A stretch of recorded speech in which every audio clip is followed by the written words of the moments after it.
Se é para Deus, pode ser melhor, não pode? Glória a Deus, glória a Deus.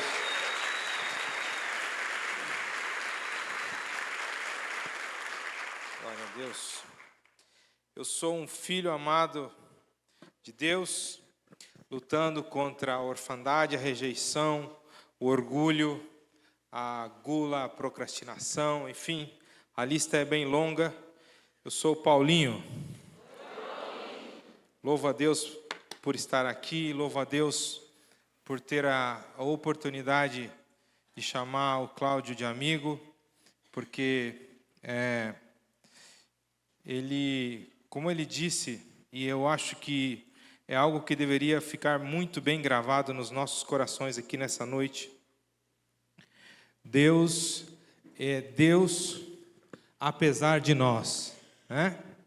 Deus é Deus apesar de nós.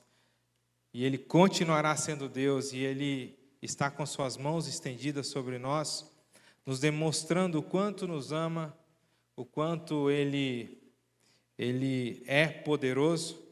E esse milagre ambulante que se chama Cláudio Mioranza é só mais uma prova do quanto esse Deus é maravilhoso. Amém? Depois, se tiver a oportunidade, dê um abraço nesse homem e tenha o privilégio de poder dizer: eu abracei um milagre. Amém, glória a Deus mesmo, glória a Deus. Tem pessoas que são movidas a remédio. Eu estou sendo movido a notificação. Eu quero contar para vocês o que aconteceu comigo ontem, esse negócio de notificação. Tive uma crise renal ontem à tarde, logo depois do almoço, e fui parar no pronto-socorro e me encheram de Tramal, Buscopan, sei lá, um monte de coisa lá. Quando eram as 7 horas da noite, mais ou menos, 6h30 da noite, eu tinha voltado da tomografia e senti o celular vibrando. A hora que eu pego o celular, uma notificação. A única coisa que eu li foi 30 semanas. Peguei o celular rápido, liguei para o Lão. Lão, não sabe o que aconteceu? E eu fiz tal. E agora o que a gente faz? Ele, como assim agora? Que amanhã eu te ligo, se você estiver bem, você vai lá. Eu achando que era ontem que eu tinha que estar aqui. Por que eu estou contando isso? Porque é uma responsabilidade muito grande estar aqui. Compartilhar com vocês o que esse processo, este programa, não sei como chamar, o 30 Semanas se propõe a trazer às suas vidas, às nossas vidas, é uma responsabilidade muito grande. E eu enlouqueci quando acreditei que tinha deixado o Lão e a Sinara na mão. O que eu ia fazer? O que ia fazer 7 horas da noite? Ia vir alguém aqui, ler a apostila, e, não tinha o que fazer naquela hora. Mas eu louvo a Deus por ter sido ontem e não ter sido hoje. Poder estar aqui é um privilégio. Agradeço a Deus pelo privilégio de estar aqui. Louvo a Deus pela sua vida, que não desistiu ainda, já está quase chegando a 1/3 do caminho. Hoje é a semana 9, Hoje nós estamos na 9ª lição. E quero te encorajar que você, a cada dia, se firme mais. Se você começou assim meio, vou lá ver o que acontece, e chegou até aqui, você já deve ter percebido que aqui a coisa é séria. Que Deus usa esse programa para transformar vidas. Hoje nós ouvimos um testemunho de um milagre, que Deus fez extraordinário na vida do Cláudio, mas você também já deve ter visto vários testemunhos do que Deus tem feito na vida das pessoas através do 30 Semanas. E nós temos certeza absoluta que não é o programa, não é o Lão, a Sinara, é Deus quem faz. E eu quero te encorajar que você se mantenha firme, a que você não dê lugar à vontade de desistir. A você que só vem aqui a participar das palestras ou desse momento que acontece aqui no auditório, às terças-feiras, às 19h30, eu te encorajo a que você não fique só nisso, a que você vá nos grupos de partilha, a que você se aprofunde, a que você faça o programa completo. Hoje você vai ser incentivado aqui, através do que nós vamos falar, a que você faça bem feito, porque Deus quer transformar a sua vida para melhor. Amém? Nós estamos na segunda decisão, que é confiar. Então fale assim: eu decido confiar. Na semana passada, com muita propriedade, a Sinara falou com vocês sobre aprendendo a confiar em quem? E confiar em Deus, pode-se dizer, depois que você tem a experiência de confiar em Deus, pode-se dizer que é fácil. Se eu perguntar hoje para o Cláudio, é fácil confiar em Deus? É ou não é? Olha o que Deus fez na vida dele. Por quê? Porque Deus é todo soberano, Deus não falha, Deus me fez, Deus te fez. Mas nós hoje vamos sair daqui entendendo que confiar em Deus também implica confiar em pessoas. Confiar em Deus também implica confiar em pessoas. É por isso que a lição de hoje tem como título Aprendendo a Confiar nas Pessoas. Jesus, o Pai, Deus, quando fez Adão, a sua obra-prima, e viu aquela coisa maravilhosa que era Adão, ele não se deu por satisfeito, ele falou: olha só, eu vou fazer algo a mais. E lá no capítulo 3 de Gênesis nós vemos o registro de que Deus disse: não é bom que o homem esteja só. Não é bom que o homem esteja só. Essa frase traz para nós a certeza de que confiar em Deus implica confiar em pessoas. Deus deseja se manifestar na nossa vida através das pessoas.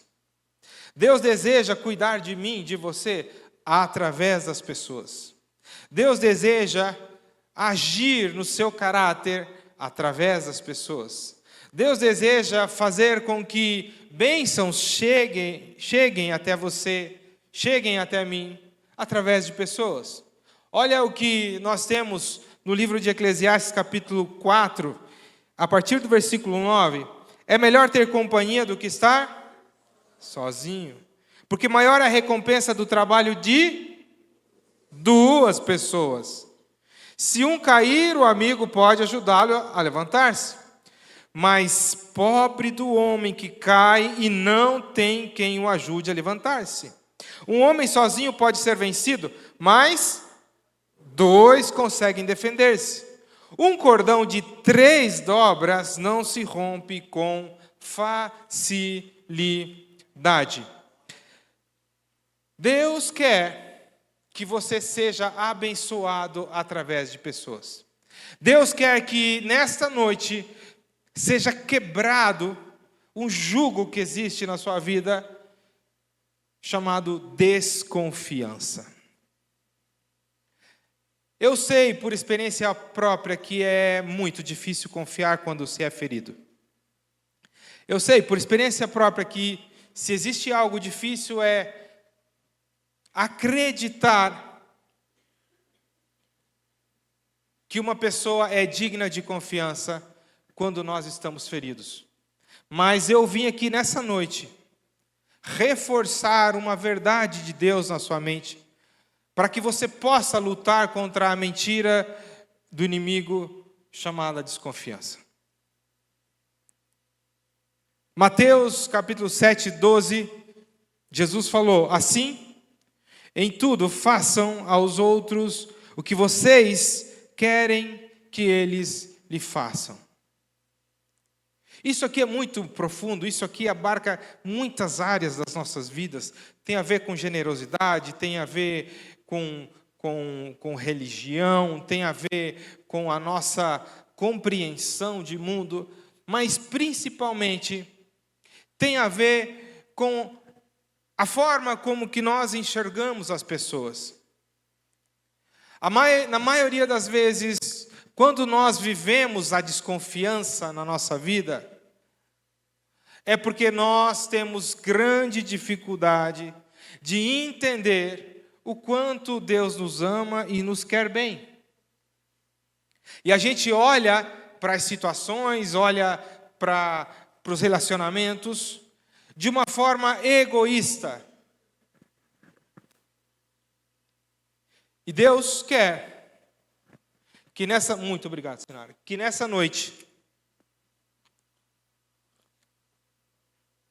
nós entendamos que o amor requer doação. O amor requer entrega. O amor requer renúncia. E tudo isso tem a ver com a forma como nós nos relacionamos com as pessoas. Como eu disse, se existe algo difícil após ter sido traído, ferido, magoado, uma das maiores dificuldades que o ser humano tem é conseguir confiar em outra pessoa. Conseguir acreditar que aquela pessoa é digna de confiança, não merecedora, mas digna, que eu devo depositar confiança nela. Alguns chegamos até a usar textos bíblicos como maldito o homem que confia no homem. Mas nós aqui não estamos falando desse tipo de confiança. O texto que diz, maldito o homem que confia no homem, está falando sobre a nossa falibilidade. Palavra, né? Dá para saber que eu sou assembleiano quando eu falo essas palavras, né? O homem é muito falho. O homem é muito fraco. O homem não é nada poderoso. E quando Deus diz na sua palavra, maldito o homem que confia no homem, Ele está falando de força, Ele está falando de realização, Ele está falando de acreditar que nós podemos fazer as coisas do nosso jeito. Porque o que Ele mais quer é que nós entreguemos a nossa vida a Ele. É disso que o texto está falando. Porém, se Deus disse não é bom que o homem esteja só, Deus não vai contra a sua própria palavra. Deus não se desmente. Deus não erra. É por isso que, nessa noite, nós estamos aprendendo a confiar nas pessoas. E para começar essa reflexão, eu quero que você responda aí na sua apostila. Você tem alguma dificuldade em confiar em outras pessoas? Seja sincero consigo mesmo, não interessa quem está do lado, o que escreveu, o que marcou, é você e Deus.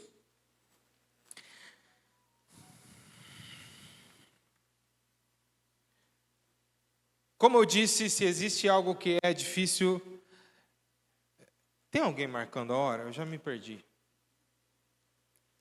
Foram quanto tempo? 10, já foi 10. Consigo, mas você vai ver que eu consigo. Estou aprendendo a lidar com relógio, com tempo. É muito difícil confiar quando a gente é ferido, porém, hoje nós temos 3 caminhos para começar nessa jornada de confiar em outras pessoas. Olha só o que diz o apóstolo Paulo aos Romanos, a igreja de Roma, capítulo 14, versículo 13. Portanto, deixemos de julgar uns aos outros, em vez disso, façamos o propósito de não colocar pedra de tropeço o obstáculo no caminho do irmão. O primeiro passo para que a gente consiga começar a praticar a confiança em outras pessoas é parar de julgar as pessoas. Julgar significa deliberar como se eu fosse um juiz, um árbitro. Julgar significa eu, com as minhas faculdades mentais, decido se algo é certo ou errado. Se tal pessoa merece ou não merece. Se tal pessoa está certa ou não está certa. Não me julgue, eu estou seguindo só esse roteiro aqui. Então, o primeiro passo é falar sobre isso. Talvez você esteja aí se sentindo até mal. Poxa, mas quem não julga? Não é esse o ponto. O ponto é que, se Deus colocou isso na sua palavra, é porque nós devemos seguir. Quando nós temos dificuldade de depositar confiança em pessoas, normalmente a primeira falha que cometemos é dizer: essa pessoa não merece. Ou essa pessoa não está fazendo o correto para que eu confie nela. Essa pessoa está falhando. Essa pessoa não é boa o suficiente. O que é tudo isso que eu acabei de falar? É julgamento. Tudo isso que eu falei, muito mais é julgamento. E a palavra de Deus diz para a gente o quê? Não julgue. Em vez disso, façamos o propósito de não colocar pedra de tropeço ou obstáculo no caminho de um outro irmão. Deus quer usar pessoas para nos ajudar a crescer. Deus quer usar pessoas para nos ajudar a enxergar o quão errados nós somos. Deus quer usar pessoas para que essas pessoas, estando na nossa vida, façam com que nós sejamos afiados, que nós sejamos melhorados, que nós cresçamos. Deus não vai ficar usando jumentos, pedras para falar contigo. Deus vai usar pessoas. Até mesmo os conflitos podem ser usados por Deus para que nós possamos melhorar, para que nós possamos crescer. Perceba que não julgar não significa ser conivente com o erro da pessoa. Daqui a pouco nós vamos falar de confidentes, e um dos papéis do confidente é ser forte o suficiente para confrontar em amor, não é? Nós estamos dizendo que você tem que concordar com o que a pessoa está fazendo de errado. Porém, o primeiro sinal que nos mostra que temos dificuldade de confiar é o julgamento. A capacidade inequívoca que temos de julgar todos os seres humanos que nos rodeiam. Como se nós fôssemos perfeitos. Como se todas as vezes que nós acordássemos, nos levantássemos, entramos no banheiro, olhamos para o espelho e pudéssemos falar: Deus, aleleu. Não.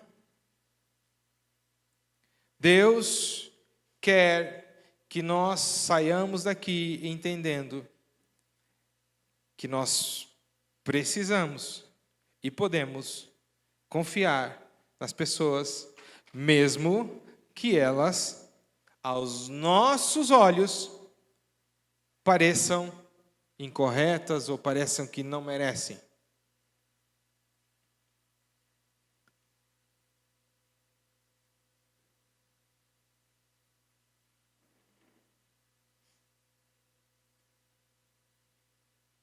Quando nós julgamos, nós nos esquecemos da obra de Jesus na cruz.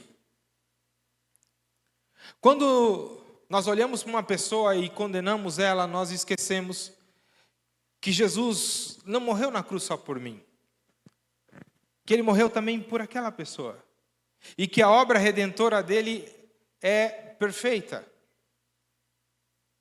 Não tenho que tirar nem pôr. E que assim como não há nada que eu possa fazer para conquistar a salvação, não há nada que aquela pessoa possa fazer para conquistar a salvação, a não ser aceitar a obra redentora de Cristo na cruz.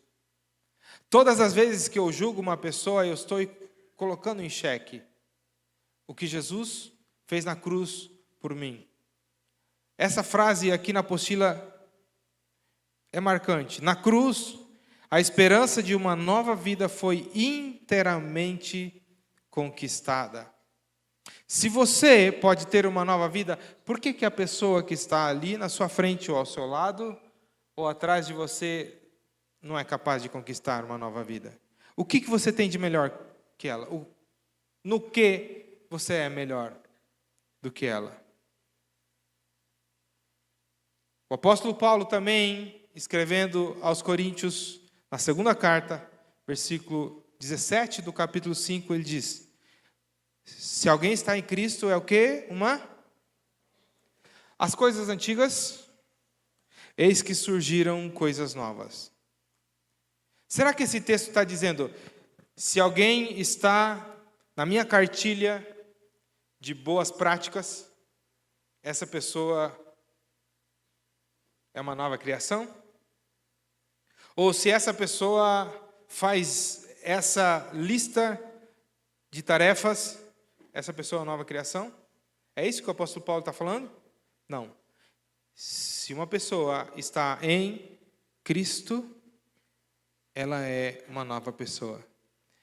A pergunta que fica é, quem sou eu ou quem é você para julgar se essa pessoa está ou não está em Cristo?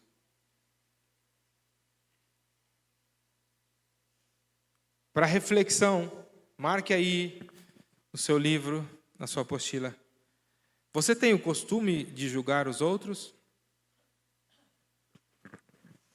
Em segundo lugar,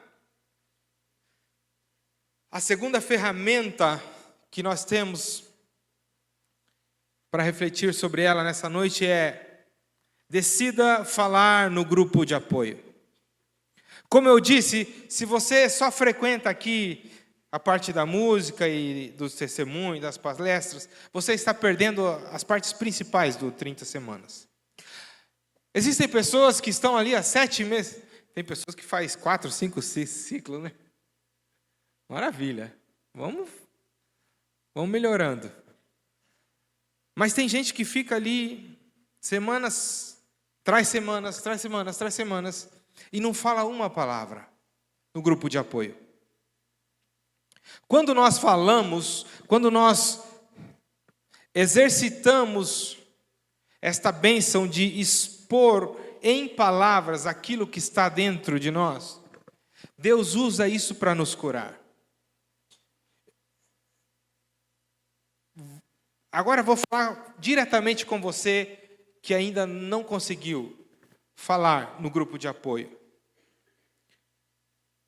Você concorda comigo que quanto menos você fala, mais você analisa o que os outros estão falando? E menos Deus fala direto contigo sobre o seu próprio problema? Quando nós temos coragem de expor, de tirar aquilo que está acontecendo com a gente ou que aconteceu com a gente, Deus usa isso para nos tratar. Deus usa isso para fazer com que nós consigamos atingir um nível mais elevado de crescimento, de melhora. O apóstolo Paulo, imagina, o apóstolo grande, o apóstolo Paulo fazia isso. Olha o que ele escreveu, um exemplo dele fazendo isso. Na segunda carta aos Coríntios também, no capítulo 1, a partir do versículo 8. Irmãos, não queremos que vocês desconheçam as tribulações que sofremos na província da Ásia, as quais foram muito além da nossa capacidade de suportar, a ponto de perdermos a esperança da própria vida. De fato, o que Paulo está fazendo? Está contando, está relatando, está colocando para fora. De fato, já tínhamos sobre nós a sentença de morte, para que não confiássemos em nós mesmos, mas em Deus, que ressuscita os mortos. Ele nos livrou e continuará nos livrando de tal perigo de morte. Nele temos colocado a nossa esperança de que continuará a livrar-nos, enquanto vocês nos ajudam com as suas orações. Quase que ele diz, obrigado pelo seu silêncio. Gente, ele está expondo. Ele está colocando, ele está botando para fora. Quando nós depositamos a nossa confiança em Deus, aprendemos que a aceitação das pessoas, como elas são, é fundamental para a nossa cura emocional. Quando eu tenho coragem de me expor num grupo de apoio, eu estou me colocando em igualdade com as outras pessoas. E, ao mesmo tempo, aqueles que estão me ouvindo estão me aceitando. Isso faz parte de um processo de cura. Faz parte de um começo do entendimento de confiança no outro. Se tem uma premissa no grupo de apoio, o que é falado aqui, fica aqui. É um exercício de confiança. Talvez em pessoas que você se encontrar na rua, talvez não lembre nem do nome da pessoa. Mas Deus está usando isso para te ajudar a crescer. Portanto, fale para a pessoa que está do seu lado aí. Fale no grupo de apoio. Só como incentivo. Sabe por que é bom falar no grupo de apoio? Porque no grupo de apoio você encontra pessoas que estão passando pelos mesmos problemas que você. É temático, não é? É temático.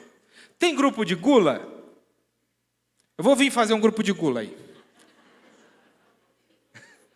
Compulsão. Gente, as pessoas estão passando pelos mesmos problemas que você. E elas, pode ser que tenha alguém ali te julgando. Mas não interessa. Ninguém está ali para te julgar. Utilize o grupo de apoio como uma ferramenta de crescimento. Para que você comece a viver a bênção de confiar nas pessoas. Em terceiro, por último, decida falar com um confidente. Tiago, capítulo 5, versículo 16, diz: portanto, confessem os seus pecados uns aos outros e orem uns pelos outros para serem curados. A oração de um justo é poderosa e eficaz.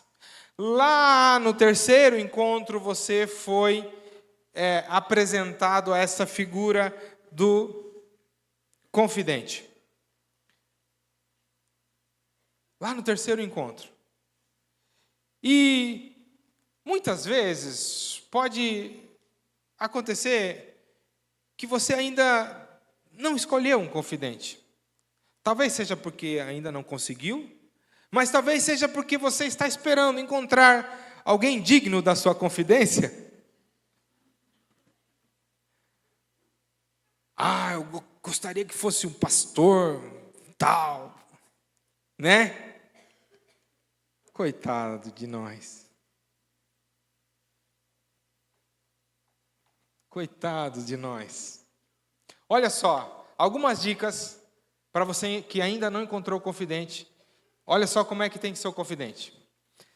Busque direção, primeiro, de Deus, ok? Busque direção de Deus. Esteja atento às orientações dadas. Quem percebeu que hoje foi dada uma orientação aqui sobre confidentes? Você se lembra disso ainda? Alguns se lembram. Mas o Lão, no meio de todas as brincadeiras dele, ele falou sobre confidente.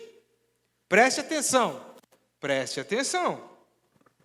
Pode ser um líder do grupo de apoio, um voluntário que esteja servindo ativamente no programa, alguém da sua confiança que já tenha feito, mas o principal, o seu possível confidente, ele está numa lista de pessoas habilitadas. Ok? Então, se você não sabe, procure alguém com essa camiseta e fale, ó, eu não achei um confidente ainda, o que eu tenho que fazer? Pergunte. Há uma lista de pessoas que estão habilitadas para serem confidentes. O teu confidente vai ser do mesmo gênero, homem com homens, mulheres com mulheres. Entenda que o confidente não será o único e não será para a vida toda. Por quê? Porque aqui no 30 Semanas você aprende a confiar em pessoas.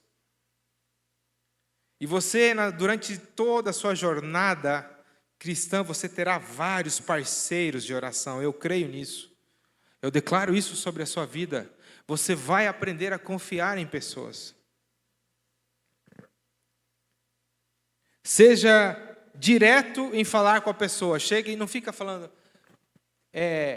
rodeando a pessoa para tentar conhecer melhor a pessoa, para ver se ela vai ser uma boa confidente.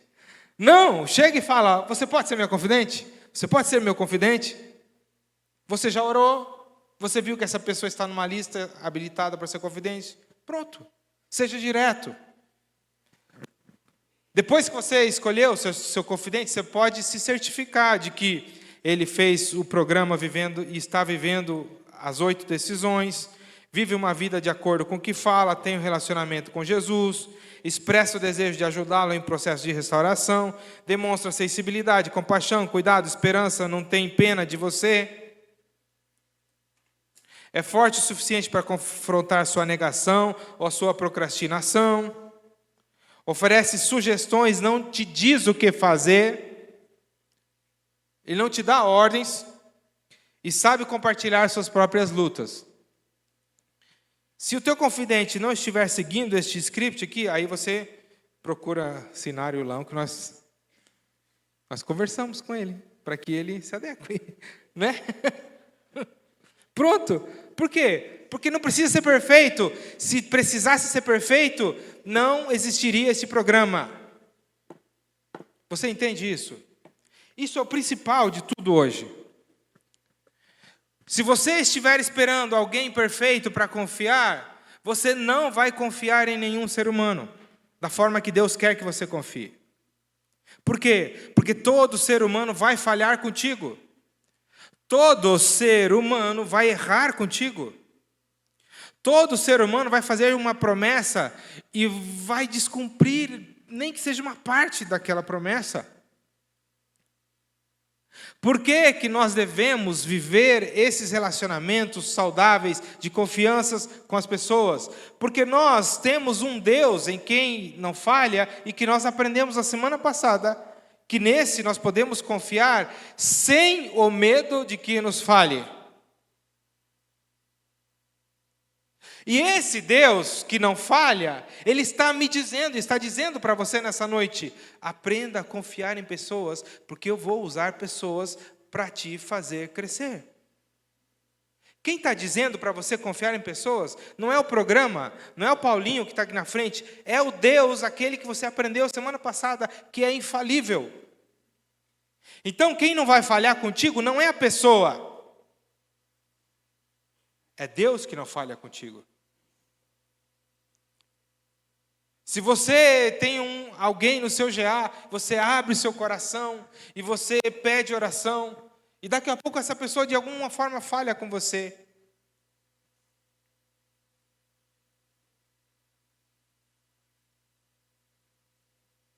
Deus não falhou. Deus, diga assim para você mesmo, repita comigo essa frase. Deus quer e vai usar pessoas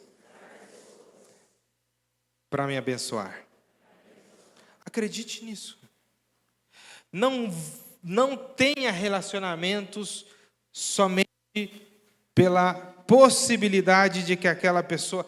Se tem uma palavra que eu estou odiando, é a tal da palavra network. Já ouviram isso, hein? Só interesse. Não, tem que ser amigo do Rogério, porque imagina, né? O povo me vê com o Rogério e tal. O Rogério conhece tal pessoa e tal. Não. Isso não é Bíblia, não. Isso não é Bíblia. Isso não é Bíblia. Jesus, se dependesse de network, estava ferrado. Com os 12 que ele conseguiu, meu Deus do céu. E o Evangelho está aqui, chegou em você, chegou em mim. É ou não é? Não. Nós devemos ter relacionamentos baseados no amor. O que eu disse lá no começo? O que é o amor? É entrega. É doação. Então eu não tenho que me acercar, não tenho que ficar amigo do Rogério, porque ele tem algo para me oferecer. Eu tenho que me acercar no Rogério, porque o Rogério pode precisar de mim.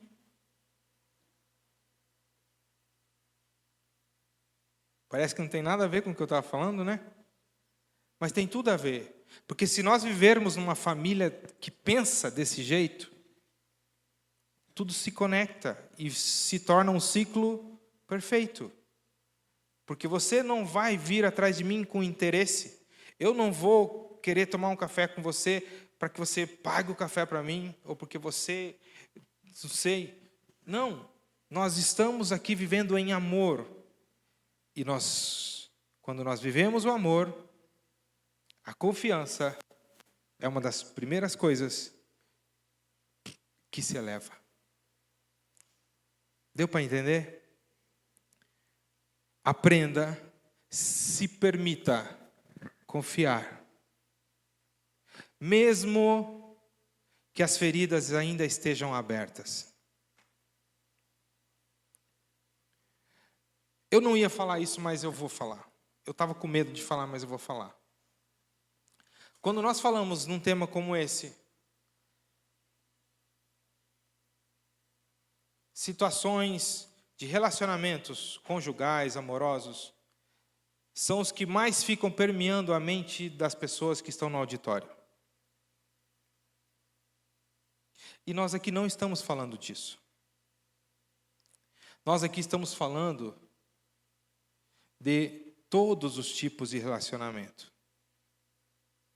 Uma coisa é você escolher uma pessoa para andar junto, para orar, para crescer. Outra coisa é você escolher uma pessoa para casar. Está claro isso?